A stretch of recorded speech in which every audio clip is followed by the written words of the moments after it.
Hey everyone, Edward here at Windows Report, and in this video I will show you how to fix the IRQL not less or equal error in Windows 11. The first and most obvious solution that you should take in consideration is to use the startup repair.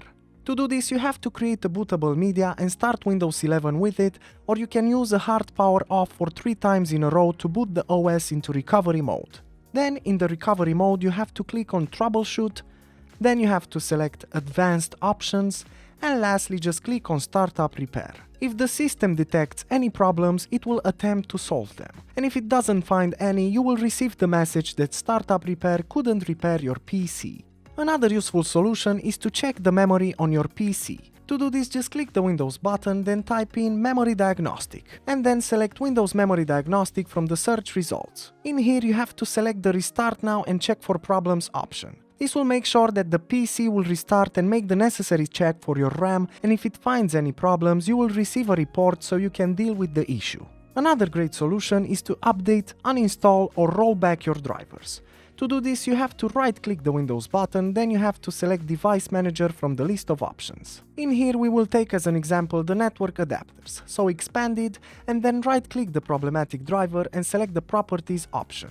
In the following window, select the Driver tab, and as you can see you have plenty of options to choose from in here. But we will focus on the Update driver, Rollback driver and Uninstall device options. You can choose to update the driver to the newest build, or you can roll back the driver if the previous build worked better, and lastly you can also uninstall the device. To do this you just have to press it, and then you have to restart the PC after the device is uninstalled so it can be installed back again. You can also run an SFC scan. To do this, press the Windows button, then type in cmd and run command prompt as an administrator. In the command prompt window, type the following command or copy-paste it from the link in the description below.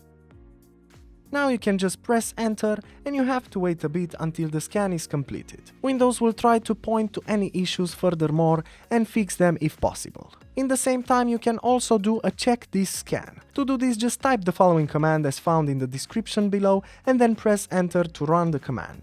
Please note to use the letter that's corresponding with your operating system. In my case, I just used the C letter. So if you have a different letter on your operating system for the system drive, just use that letter. Just press enter and then the system will scan for any potential errors on your disk.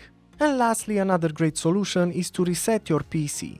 To do this, just press the Windows button, then select the settings icon, and then on the left pane make sure to select System, and then on the right side scroll down until you find the Recovery tab.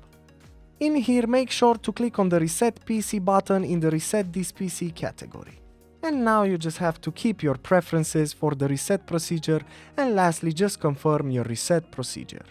And that's it. Plenty of options to consider. As usual, for more information and details, you can check the article in the description below. And if you enjoyed this video, just make sure to like and subscribe to our channel. Thank you.